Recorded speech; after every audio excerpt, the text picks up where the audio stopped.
നല്ല സൂപ്പറും ടേസ്റ്റി മാങ്ങ അച്ചാർ. അതിനുവേണ്ടി 4 മാങ്ങയാണ് എടുത്തിരിക്കുന്നത്. മാങ്ങയുടെ പേരൊന്നും അറിയില്ല.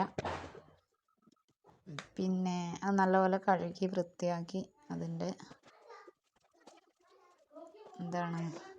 ചെനയൊക്കെ ചെത്തിക്കളഞ്ഞതിന് ശേഷം നമ്മളിത് അരിഞ്ഞെടുക്കുന്നുണ്ട്.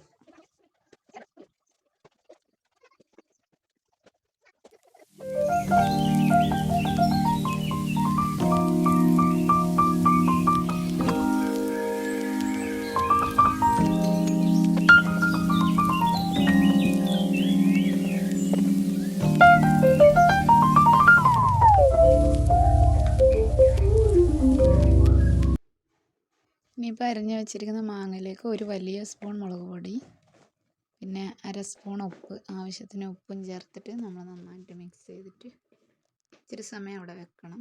അപ്പോഴേക്ക് നമുക്ക് വെളുത്തുള്ളി, ഇഞ്ചി എല്ലാം റെഡിയാക്കി എടുക്കണം.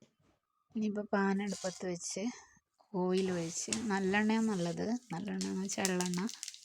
ഇതിപ്പോൾ ഞാൻ സാധാ വെളിച്ചെണ്ണ ഒഴിച്ച് ഉലുവ, കടുക് എന്നിവ പൊട്ടിച്ചതിന് ശേഷം നമുക്ക് ഇഞ്ചി, വെളുത്തുള്ളി, പച്ചമുളക് അരിഞ്ഞതൊക്കെ ചേർത്ത് കൊടുത്ത് വയ്ക്കാം.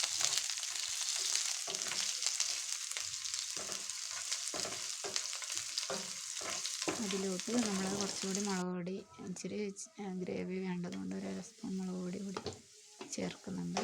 ചേർത്ത് നല്ലോണം പച്ചമണം മാറുന്നത് വഴറ്റിയെടുക്കണം.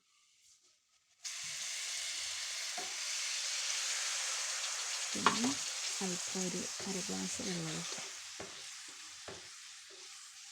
അതിലോട്ട് നമ്മൾ ഒരു വിനാഗിരിയും ചേർത്ത് കൊടുത്തു.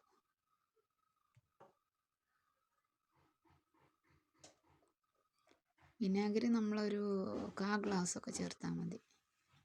മാങ്ങയ്ക്ക് ഓൾറെഡി പുളിയുള്ള മാങ്ങ ആയതുകൊണ്ട് കൂടുതൽ വിനാഗിരിയുടെ ആവശ്യമില്ല.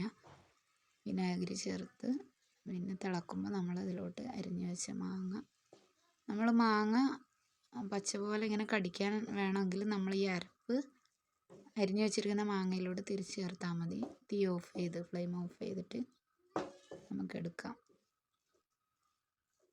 ഇപ്പോൾ ഞാൻ ലാസ്റ്റ് കുറച്ചൊരു പഞ്ചസാരയും കൂടി ചേർത്ത് കൊടുക്കുന്നുണ്ട്.